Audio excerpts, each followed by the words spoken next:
नमस्कार, देख रहे हैं आप। मेरा नाम काजल तिवारी है। राष्ट्रीय लोक मोर्चा के राष्ट्रीय अध्यक्ष उपेंद्र कुशवाहा का दिल्ली दौरा और प्रधानमंत्री नरेंद्र मोदी के आसपास झालमुरी खाने का वीडियो वायरल क्या हुआ। बिहार की राजनीति में संभावनाओं का बाजार खड़ा किया जाने लगा।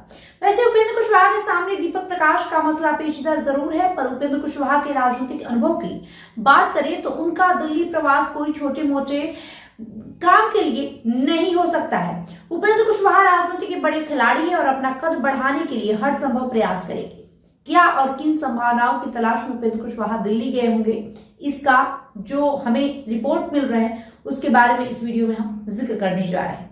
बिहार की राजनीति में राष्ट्रीय लोक मोर्चा के राष्ट्रीय अध्यक्ष उपेंद्र कुशवाहा इन दिनों अपने पुत्रमोह को लेकर काफी निशाने पर रहे। बीजेपी के रणनीतिकारों की भी काफी आलोचना हुई कि जब एमएलसी पद देना ही नहीं था तो मंत्री बनाया क्यों। राजनीति ने इन दोनों बिंदु पर ध्यान दिए तो बिहार में एनडीए के सहज राजनीति का तकाजा यही कहता है कि उपेंद्र कुशवाहा को राज्य की राजनीति से ऊपर उठाया जाए। और बीजेपी के रणनीतिकारों के पास एक रास्ता भी है और वो है मंत्रिमंडल विस्तार का। जैसा कि पीएम नरेंद्र मोदी का एक फॉर्मूला भी है कि उनके साथी दल सांसद हो या नहीं, कम से कम एक मंत्री पद देकर उनके प्रतिनिधित्व को देश की जनता के सामने आदर्श राजनीति के रूप में परोसा जाए। बीजेपी के रणनीतिकार इस दिशा में काम कर रहे होंगे तो उपेंद्र कुशवाहा अगर मोदी मंत्रिमंडल विस्तार में शामिल कर लिए जाएं तो कोई आश्चर्य भी नहीं होगा। बीजेपी को लाभ ये होगा कि बगैर मीन मेघ के राज्य के मुख्यमंत्री सम्राट चौधरी को लौकुश राजनीति को अपनी आवाज दे सकने में सफलता मिलेगी।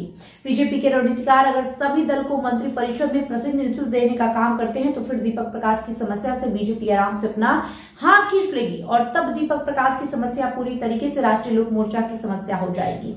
अब इस समस्या को कैसे सुलझाएंगे ये पूरी तरीके से उपेंद्र कुशवाहा पर निर्भर करेगा।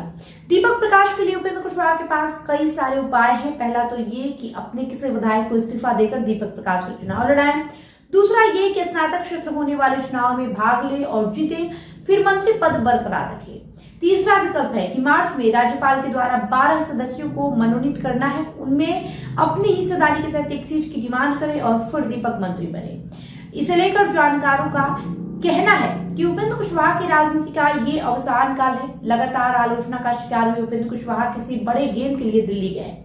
चर्चा यह है कि मंत्री परिषद का विस्तार होने वाला है। उनकी पूरी कोशिश होगी कि राष्ट्रीय लोक मोर्चा इस मंत्री परिषद में शामिल हो जाए, इससे पार्टी को मजबूती मिलेगी। इसके पहले भी उपेंद्र कुशवाहा मानव संसाधन एवं विकास मंत्री थे। बीजेपी को भी इससे फायदा होगा।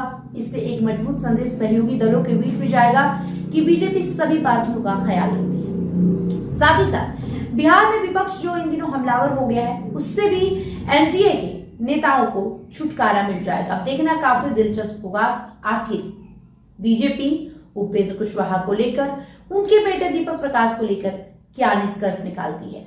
आपको क्या लगता है कमेंट करके जरूर बताएं। वीडियो में इतना ही। वीडियो अच्छी लगी हो तो लाइक और शेयर करें, साथ ही हमारे यूट्यूब चैनल को सब्सक्राइब कर ले। बहुत बहुत शुक्रिया।